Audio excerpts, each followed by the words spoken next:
Hi everyone, today we're taking a look at the Victorinox Trekker if you're in the United States, or the Victorinox Trailmaster if you're in the Europe or the other places around the world, like I am. This is a very nice, big-sized, sort of heavy-duty Swiss Army knife. It's 111 millimeters folded, which is the largest ones they do other than, I guess, some novelty ones. This is one that's available in two different versions. There's a single hand opening one with the knife being able to open with one hand, and there's this one with that, and there's a few other variations, like there's one actually intended for the army with some slightly different scales there. And this was, as far as I know, in 2008 was actually the choice of the Swiss Army for their actual soldiers, and that version does have the one-handed opening. Now, there's a few things that make this quite unique compared to some other tools. First of all, the blade locks. So compared to a lot of other Swiss Army knives, that's a really, really nice improvement. And the screwdriver locks. So that's really nice to see. So this is a bottle opener and screwdriver and pry tool. And this is incredibly tough. I've been using this for a few years now as one of my main tools for screwdriver, at least for this size. So for me, working a lot with cameras, this is great, you know, for unscrewing stuff from the bottom of the camera and stuff, but also for tougher tasks as a pry tool. This is superb and has never felt like it's going to break or bend. So I'm really pleased with that.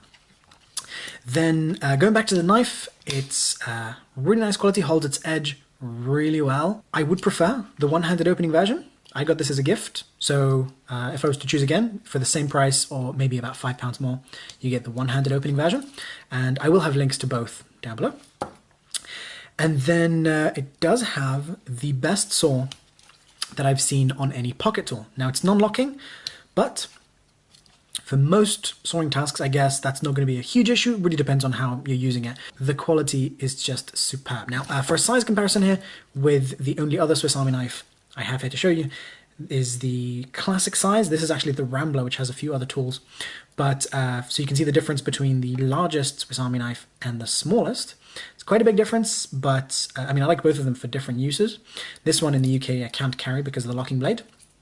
And this one, of course, has a teeny tiny little non-locking blade. So in case you want to see a comparison of that, that's size difference. And you can see that usability wise, this is going to be much, much better. Really intended to be a tough tool. Then we have a Phillips screwdriver right here, which I don't like. I don't like it there. I mean, it's very prone to sort of just moving out of position. I just don't find it that comfortable to use like that. And to I don't know, it might just be preference. That's not where I like my screwdrivers. I prefer for it to be there, you know, so I can use it like that. And then, of course, if I really need to, then I can turn it sideways and use it like that.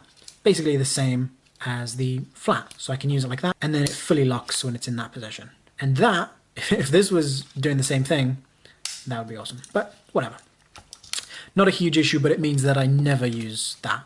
I use the one on my Leatherman. And then it does have an awl over here. Once again, I don't like it in that position there. I don't. Anyways, I'd prefer for it to be there so that it's actually usable. Hold it like that properly. It's not very comfortable to open cans with. It does open cans, just fairly slowly. And it does have a little screwdriver at the tip there as well, sort of, as usual, lanyard connection, or whatever you want to connect that.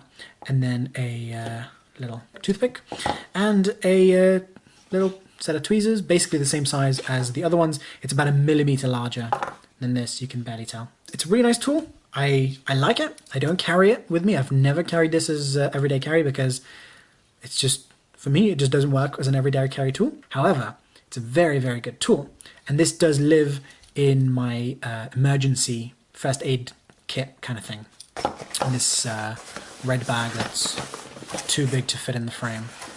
So that's it. I hope you found this review useful. If you did, then there'll be links down below if you want to buy yours. And by doing that, then you'll be supporting the channel as well, so that'd be appreciated. So thanks for watching, guys. I'll see you soon. Bye.